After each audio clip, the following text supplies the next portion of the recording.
لبيك اللهم لبيك لبيك لا شريك لك لبيك إن الحمد والنعمة لك والملك لا شريك لك।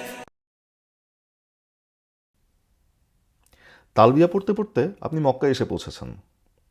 হোটেলে উঠে একটু সেটেল হন, খাওয়া দাওয়া করে নিন এবং ক্লান্ত থাকলে একটু বিশ্রাম নিন। এখন আপনার প্রথম কাজ হলো ওমরা করা। তবে তাড়াহুড়ো করবেন না। যদি খুব গরম থাকে তাহলে দিনের শেষের দিকে অথবা রাতে আবহাওয়া একটু ঠান্ডা হলে ওমরা করুন। সাহসী হবেন না। আপনার শক্তি ও উদ্দীপনা পরে প্রয়োজন হবে। তালবিয়া পড়তে থাকুন। ওমরা করতে মসজিদুল হারামে যাওয়ার সময় আপনার ড্রস্ট্রিং ব্যাকপ্যাক, পানির বোতল ও দোয়া বুক সাথে নিয়ে নিন। ব্যাগে জুতা রাখার জন্য প্রয়োজনে একটি ছোট পলিথিন নিয়ে নিন। অজু করে যান, অন্যথায় মসজিদে আপনাকে অজুর জন্য অনেক লম্বা লাইনে দাঁড়াতে হতে পারে। অন্য যে কোনো মসজিদের মতো মসজিদুল হারামে প্রবেশের সময় ডান পা দিয়ে ঢুকুন এবং বলুন, বিসমিল্লাহি ওয়াসসালাতু ওয়াসসালামু আলা রসুলিল্লাহ, আল্লাহুম্মা ফতাহলি আবওয়াবা রহমাতিক। মানে আল্লাহর নামে ও রাসূল সাল্লাল্লাহু আলাইহি ওয়াসাল্লামের উপর সালাম দিয়ে শুরু করছি। ও আল্লাহ, আমার জন্য আপনার রহমতের সকল দরজা খুলে দিন। মসজিদে কোনো নামাজ না পড়ে অথবা তাওয়াফ না করে বসবেন না।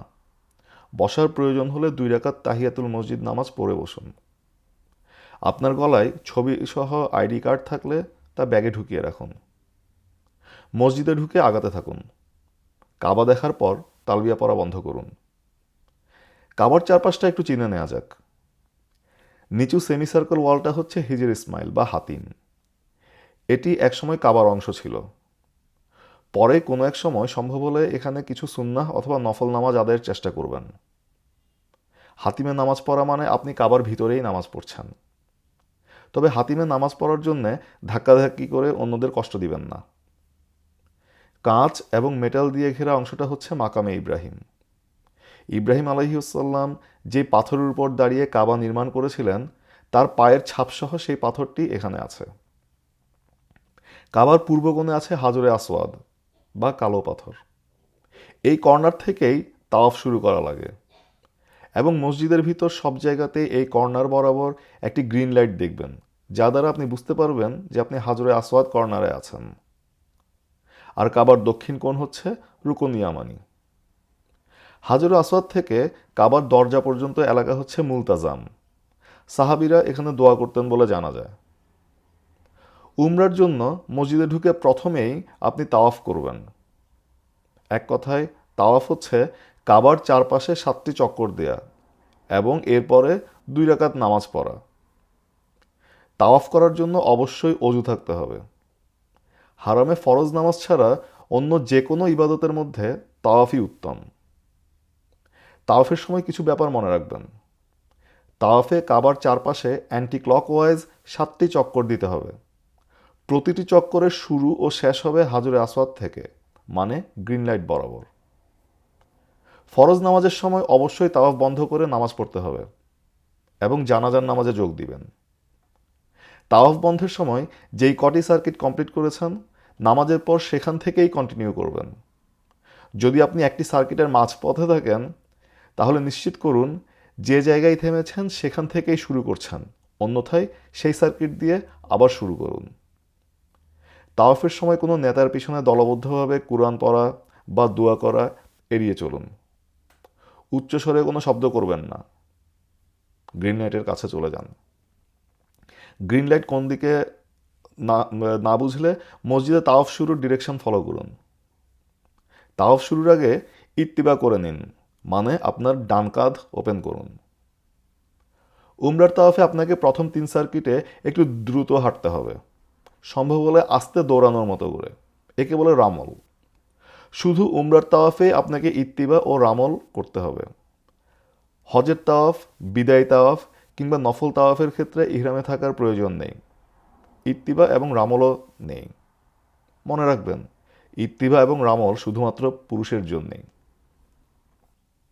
মনে মনে উমরার তাওয়াফের নিয়ত করুন। আপনি তাওয়াফ শুরু করতে প্রস্তুত। প্রথম সার্কিট শুরু করছেন। সম্ভব হলে হাজরে আসওয়াদ মানে কালো পাথরে চুমু দেন। যদি তা না পারেন তাহলে ডান হাত দিয়ে স্পর্শ করুন এবং হাতে চুমু দেন। যদি তাও সম্ভব না হয় তাহলে কালো পাথরের দিকে মুখ করে ডান হাত দিয়ে একবার ইশারা করুন, হাতে চুমু দিবেন না, এবং শুধুমাত্র একবার বলুন বিসমিল্লাহি ওয়াল্লাহু আকবার। ঘড়ির কাঁটার বিপরীত দিকে এগিয়ে যান। হিজরের ভিতর দিয়ে হাঁটা যাবে না। হাঁটতে হাঁটতে দোয়া করুন, জিকির করুন, কোরআন তেলাওয়াত করুন। রুকুন ইয়ামানিতে পৌঁছানোর পর ডান হাত দিয়ে কাবা স্পর্শ করুন এবং আল্লাহু আকবার বলুন। হাতে চুমু দেওয়ার প্রয়োজন নেই। যদি স্পর্শ করতে না পারেন তাহলে কেবল কোনো অঙ্গভঙ্গি বা আল্লাহু আকবর না বলেই এগিয়ে যান। রুকুন ইয়ামানি ও হাজরে আসওয়াদের মাঝে রব্বানা আতিনা ফিদ দুনিয়া হাসানাতাও ওয়াফিল আখিরাতি হাসানাতাও ওয়াকিনা আযাবান নার বলতে থাকুন। আবার হাজরে আসওয়াদে পৌঁছানোর পরে আপনি একটি সার্কিট শেষ করেছেন। এভাবে আরও 6টি, মানে টোটাল 7টি সার্কিট কমপ্লিট করুন।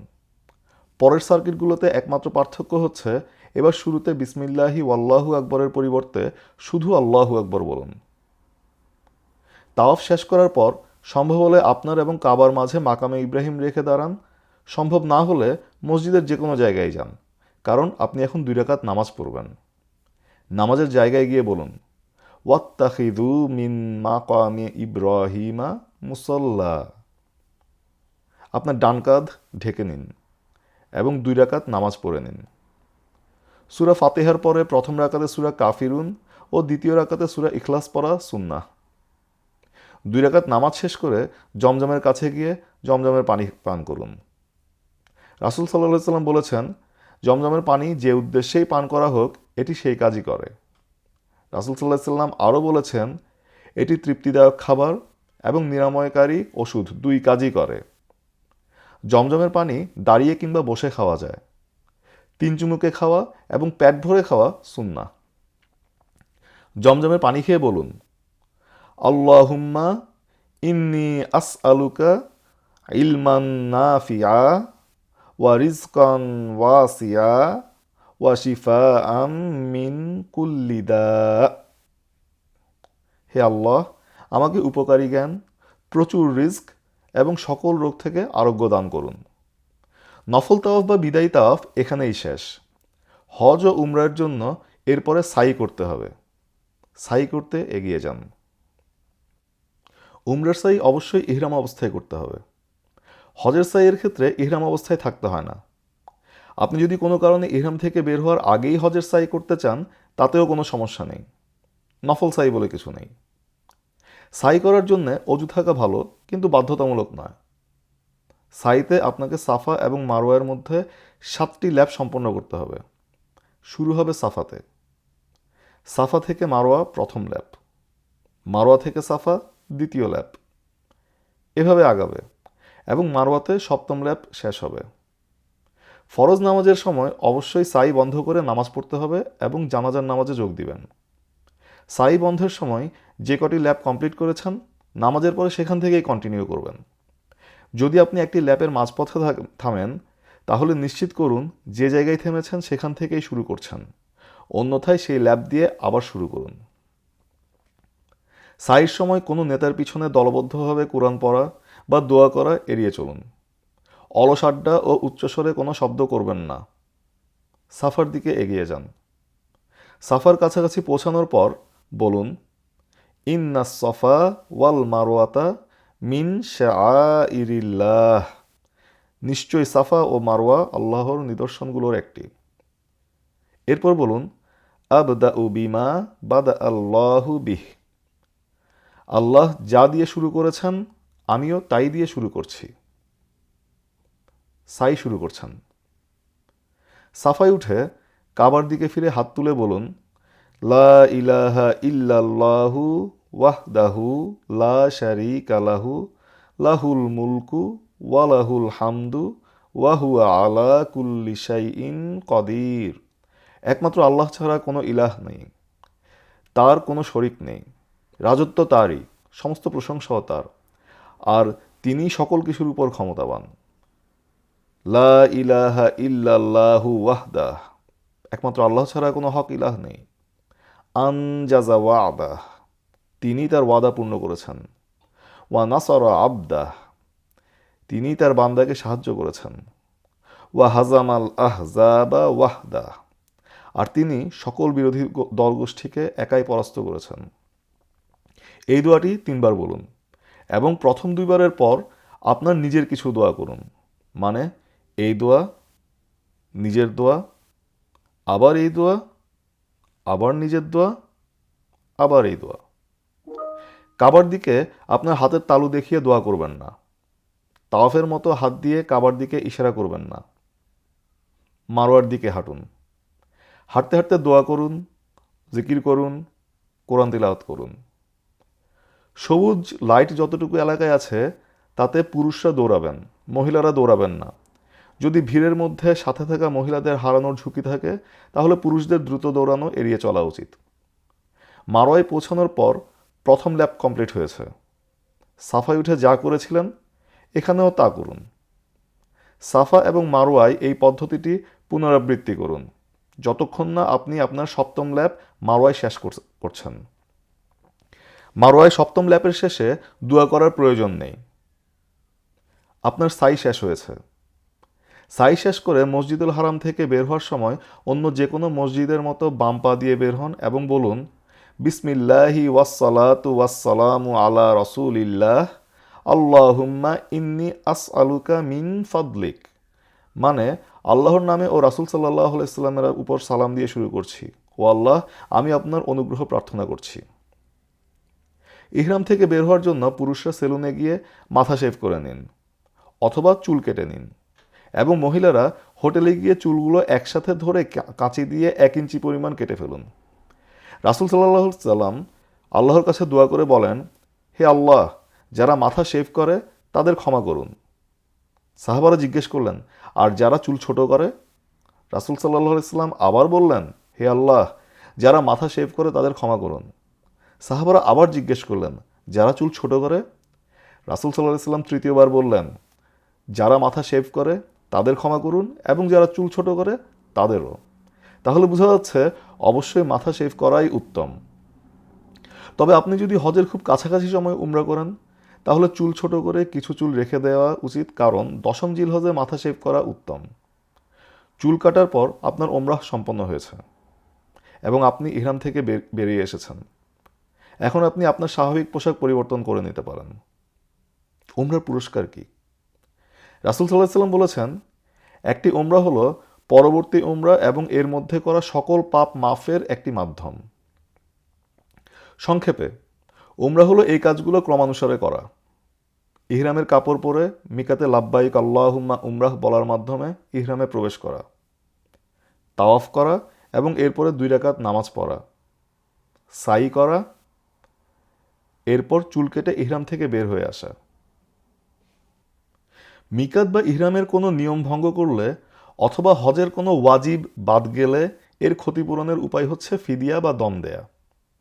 দম অবশ্যই মক্কা, মিনা বা মুজদালিফা এলাকায় দিতে হবে। ফিদিয়া বা দমের নিয়ম জেনে নেওয়া যাক।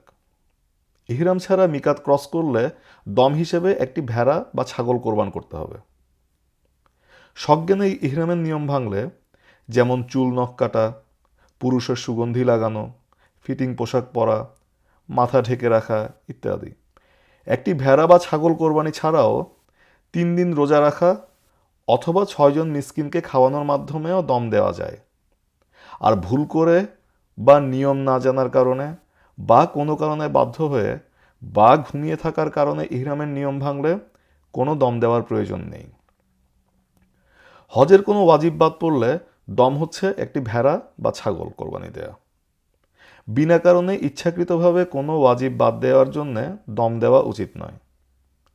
উমরাহ বা হজের কোনো পিলার বাদ দেওয়া যাবে না, কারণ এর কোনো দম নেই। কোনো পিলার বাদ গেলে উমরাহ বা হজ ইনভ্যালিড হয়ে যাবে। শারীরিক সম্পর্কের কোনো দম নেই। হজ বা উমরাহের সকল পিলার শেষ হওয়ার আগে কোনো রকম শারীরিক সম্পর্ক আপনার হজ বা উমরাহ সম্পূর্ণরূপে বাতিল করে দিবে।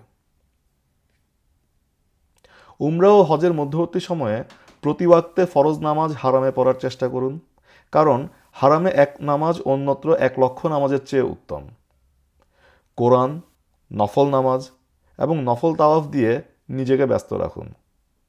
মক্কায় থাকাকালীন নফল তাওয়াফ হলো অন্যতম সেরা ইবাদত। কেনাকাটা এবং অলস আড্ডায় আপনার সময় নষ্ট করবেন না। সময় এখন মূল্যবান। একই ভ্রমণে একাধিক ওমরা করা উচিত না। রাসূল সাল্লাল্লাহু আলাইহি ওয়াসাল্লাম বলেছেন, যে ব্যক্তি ফজরের নামাজ জামাতের সাথে আদায় করে এবং মসজিদে অবস্থান করে আল্লাহর জিকিরে মগ্ন থাকে এবং সূর্যোদয়ের পর 2 রাকাত নামাজ আদায় করে, সে হজ ও ওমরার সমান সওয়াব পাবে। রাসূল সাল্লাল্লাহু আলাইহি সাল্লামের এই কথা মনে রাখুন এবং যতটুকু সম্ভব এই চমৎকার আমলটি করার চেষ্টা করুন।